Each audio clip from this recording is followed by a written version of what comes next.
Chandrababu game ప్లాన్లో Pawan Kalyan బకరా అయ్యాడా? Saikrishna lockup death కేసుకు సంబంధించి చంద్రబాబు పవన్ కళ్యాణ్ వ్యవహరించిన తీరులను కంపేర్ చేస్తే ఏం తెలుస్తోంది?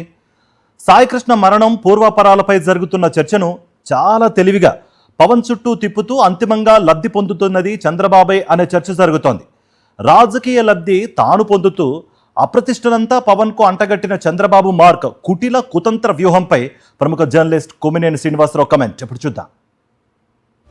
ఏపీ ముఖ్యమంత్రి చంద్రబాబు నాయుడు వేసే వ్యూహాలు చాలా ఆసక్తికరంగా ఉంటాయి. వీటిపై ఎవరైనా పిహెచ్డి చేస్తే ఖచ్చితంగా డాక్టరేట్ వస్తుందేమో. కొందరు విశ్లేషకులు చంద్రబాబువి వ్యూహాలు అంటారు, మరికొందరు కుట్రలు అంటారు. ఆ వ్యూహాల్లో ఎడుదిరిగి తనకే రాజకీయ ప్రయోజనం కలిగేలా జాగ్రత్త పడుతుంటారు. ఆయనకు బ్యాండ్ బాజా వాయించే ఎల్లో మీడియా ఎటు ఉంటుంది. పోలీసుల చేతిలో చిత్రహింసలకు గురై మరణించిన సాయికృష్ణ కుటుంబాన్ని మేనేజ్ చేయడానికి చంద్రబాబు ఆడిన గేమ్ గానీ, తదుపరి కేబినెట్ సమావేశంలో ఆయన చేసిన కామెంట్లు గానీ గమనిస్తే ఈ విషయం అర్థమవుతుంది. అలాగే ఈ ఉదంతంలో చర్చ ఉప ముఖ్యమంత్రి జనసేన అధినేత పవన్ కళ్యాణ్ వైపు నడిచేలా కథ ఎలా సాగించారో విశ్లేషించడం కూడా ఆసక్తికరమే. సాయికృష్ణ కేసులో సర్కిల్ ఇన్స్పెక్టర్ నాగరాజు 5 రోజుల జాప్యంతో అరెస్ట్ చేయడం, దర్యాప్తులో కీలకమైన అంశాలు రాకుండా జాగ్రత్త పడటం కనిపిస్తుంది. అన్నిటినీ మించి నాగరాజుతో ప్రభుత్వ పెద్దలు ఒక డీల్ కుదుర్చుకొని కూటమి పెద్దల పేర్లు, పోలీసు ఉన్నతాధికారుల పేర్లు బయటకు రాకుండా ప్రయత్నాలు జరుగుతున్నాయన్న ఆరోపణలు ఆశ్చర్యంగానే కనిపిస్తాయి.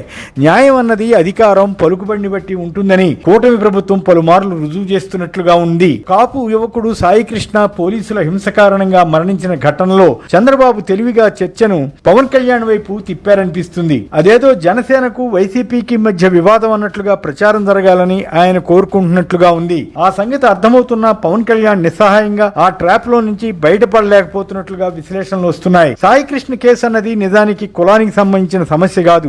ఏపీలో జరుగుతున్న పోలీసుల రాక్షస కృత్యాలకు, చట్టాలు రాజ్యాంగంతో నిమిత్తం లేకుండా సాగుతున్న రెడ్ బుక్ అరాచకాలకు సంబంధించిన అంశం. మానవ హక్కులను కాలరాస్తున్న ప్రభుత్వంపై ప్రజల్లో వస్తున్న తీవ్ర వ్యతిరేకత, వీటన్నిటినీ కప్పిపుచ్చి రాజకీయ కోణంలో కేసును మలుపు తిప్పి పవన్ కళ్యాణ్ ను అడ్డం పెట్టుకుని కథ నడపాలని చంద్రబాబు చూస్తున్నారన్న భావన కలుగుతుంది. ఈ ప్రక్రియలో రాజకీయ లబ్ధి జరిగితే తనకు, అప్రతిష్ట వస్తే అది పవన్ కళ్యాణ్ ఖాతాలోకి వెళ్లేలా వ్యూహం పన్నారా అన్న అభిప్రాయాన్ని కొంతమంది విశ్లేషకులు వ్యక్తం చేస్తున్నారు. ఈ వ్యవహారం ఇలాగే సాగితే పవన్ కళ్యాణ్ ఒక బకరా అయ్యే అవకాశం ఉందని కొంతమంది వ్యాఖ్యానిస్తున్నారు. సాయికృష్ణ కుటుంబానికి జరిగిన అన్యాయంపై ఎన్నిసార్లు ఫిర్యాదు చేసినా ప్రభుత్వం పట్టించుకోకపోవడంతో వారు కొందరు కాపు నేతలను ఆశ్రయించడం తదితర అంశాల వల్ల కుల కోణం కూడా సహజంగానే వస్తుంది. అది ఎవరూ కాదనలేని సత్యం. విపక్షంలో ఉన్నప్పుడు చంద్రబాబు, పవన్ కళ్యాణ్లు కుల రాజకీయాలే కాదు, మత రాజకీయాలు కూడా చేసి ప్రజలను ఎంత రచ్చగొట్టాలో అంతా చేశారన్నది నిర్వివాదాంశం. సాయికృష్ణ కేసులో తప్పని స్థితిలో సిఐ నాగరాజును అరెస్ట్ చేయవలసి వచ్చిందన్నది బహిరంగ రహస్యం. ఈ కేసులో సాయికృష్ణను మార్కాపురం నుంచి టాస్క్ ఫోర్స్ పోలీసులు పట్టుకొచ్చి హింసకు శ్రీకారం చుట్టారు. దాన్ని నాగరాజు కొనసాగించారన్నది అభియోగం. ఆ task force Vijayawada police commissioner Rajasekhar Babu అధీనంలో ఉంటుంది. ఆయన ముఖ్యమంత్రి చంద్రబాబుకు, ఇతర పెద్దలకు సన్నిహితుడన్న పేరుంది. ఆయన్ను కాపాడుకోకపోతే ఆ కేసు ఆపై అధికారులకు, తదుపరి ప్రభుత్వంలో బాధ్యతలు నిర్వహిస్తున్న వారికి కూడా చుట్టుకునే అవకాశం ఉంటుంది. దాంతో సిఐ నాగరాజును పూర్తిగా మేనేజ్ చేసిన తర్వాతే సీసీటీవీ ఫుటేజ్ మాయం అయ్యాకే కేసును ముందుకు తీసుకువెళ్లేలా ప్లాన్ చేసి ఉంటారన్నది జై భీమ్ అధ్యక్షులు జడ శ్రావణ్ తో పాటు పలువురు వైసీపీ నేతల అభిప్రాయంగా ఉంది. అందులో వాస్తవం ఉండే అవకాశం కనిపిస్తుంది. మాజీ ముఖ్యమంత్రి జగన్ కుల ప్రస్తావన లేకుండా మానవ హక్కుల కోణంలో సాయి కుటుంబాన్ని పరామర్శించిన తొలుత విపరీతమైన వ్యతిరేక ప్రచారం టీడీపీ చేయించింది. అయినా పరిస్థితి చేయిదారిపోతోందని భయపడి స్వయంగా చంద్రబాబే ఆ కుటుంబాన్ని తన వద్దకు పిలిపించుకుని రాయబారం చేశారు. అక్కడ ఏమి జరిగిందో గాని ఆ కుటుంబం స్వరం మార్చేసింది. ఇది ఒక కోణమైతే కేబినెట్ సమావేశంలో యథాప్రకారం క్రిమినల్స్ కు వైసీపీ మద్దతు ఇస్తోందని చంద్రబాబు అన్నారని ఎల్లో మీడియా రాసింది. అది నిజమే అయితే ఆ క్రిమినల్ కుటుంబాన్ని చంద్రబాబు ఎందుకు పరామర్శించారు? విజయవాడ తూర్పు టీడీపీ ఎమ్మెల్యే గద్దె రామ్మోహన్ రావు ఆ కుటుంబంతో ఎందుకు మాట్లాడి ఓదార్పు మాటలు చెప్పారు? జనసేన నేత ఒకరు డబ్బు ఆఫర్ ఎందుకు ఇచ్చారు? ఇవేవి ప్రస్తావనకు రాకుండా చంద్రబాబు మాట్లాడతారు. ఇది ఇలా ఉంటే కాకినాడలో పవన్ కళ్యాణ్ తలాతోకా లేకుండా వైసీపీ వారిని దూషించి రెచ్చగొట్టడం చంద్రబాబు ప్లాన్ లో భాగమేనన్నది ఎక్కువ మంది భావన. రౌడీ షీటర్ చనిపోతే ఏమిటన్నట్లు పవన్ మాట్లాడడం ఎంత దారుణంగా ఉంది. అతను కాపు కులం వాడైతే మాత్రం అని ఆయన భావిస్తున్న తీరు పద్ధతిగా ఉందా? సిఐ నాగరాజు లేదా టాస్క్ ఫోర్స్ పోలీసులు కూడా ఒక వ్యక్తిని చచ్చేలా హింసించడం నేరం కాదని చట్టబద్ధమైన పదవుల్లో ఉన్న చంద్రబాబు, పవన్లు చెప్పదలిచారా?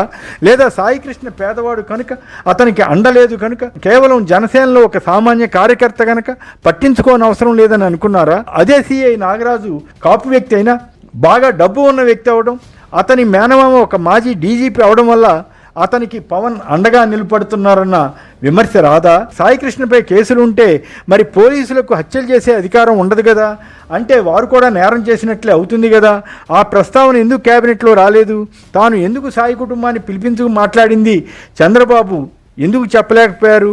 సాయి కుటుంబంతో రాజీ చేసుకుని కేసులో నిందితుడిగా ఉన్న నాగరాజుతో కూడా డీల్ కుదుర్చుకోవడం టీడీపీ వంటి పార్టీలకే సాధ్యమవుతుందేమో. పవన్ కళ్యాణ్పై వైసీపీ నేతలు విమర్శలు చేస్తుంటే స్పందించరేమిటని, కుల రాజకీయాలను తిప్పికొట్టాలి కదా అని చంద్రబాబు అన్నారట. వైసీపీ పవన్ కళ్యాణ్పై తొలుత ఏమీ మాట్లాడలేదు. చంద్రబాబు పైన పోలీస్ అధికారులపైన ఆరోపణలు చేసింది. దానికి జవాబుగా రౌడీలకు మద్దతు ఇస్తారా అని టీడీపీ ఎదురుదాడి చేసింది. ఆ తర్వాత ఆయనే స్వయంగా రౌడీ కుటుంబంతో భేటీ అయ్యారు. దాన్ని ప్రస్తావించకుండా పవన్ కళ్యాణ్ అంశాన్ని తెరపైకి తెస్తున్నారు. కాకినాడలో పవన్ కళ్యాణ్ వైసీపీ వారిని ఉద్దేశించి గూండాలు, రౌడీలు అంటూ అనుచితంగా మాట్లాడారు. దానికి జవాబుగా టీడీపీ, జనసేనలో ఉన్న రౌడీలు, గూండాల గురించి వివరాలను వైసీపీ బయటపెట్టింది. టీడీపీకి 135 మంది ఎమ్మెల్యేలు ఉంటే వారిలో క్రిమినల్ కేసులు ఉన్నవారు 115 మంది అట. అందులో తీవ్రమైన అభియోగాలు ఉన్నవారి సంఖ్య 82. జనసేనలో 21 మంది ఎమ్మెల్యేలు ఉంటే 10 మందిపై క్రిమినల్ కేసులు ఉన్నాయి. అందులో 7గురిపై తీవ్రమైన ఆరోపణలు ఉన్నాయి.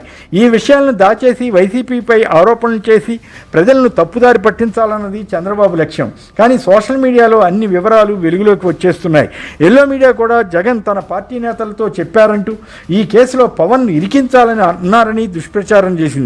నిజానికి పవన్ పద్ధతిగా వ్యవహరించకుండా చేసింది తెలుగుదేశం పార్టీ, అలాగే ఎల్లో మీడియానే కదా. ఒకప్పుడు పోలీసులు నిందితులను ఎలా కొడతారంటూ ప్రశ్నలు వేసిన పవన్ కళ్యాణ్తోనే లాకప్ డెత్లకు బాధ్యులైన పోలీసులకు మద్దతుగా మాట్లాడించి ఆయన పరువు తీశారనిపిస్తుంది. ఇక నాగరాజుపై అన్ని ఆరోపణలు వస్తే కొంతమంది ఆయనకు మద్దతు పలుకుతున్నారంటూ నాగరాజుకు జేజేలు అని హెడ్డింగ్ పెట్టి ఇలాంటి హత్యలను కూడా సమర్థించే దుస్థితిలోకి ఎల్లో మీడియా వెళ్ళిందంటే వారికి ఉన్న ప్రయోజనం ఏమిటో జనం ఊహించుకోలేరా?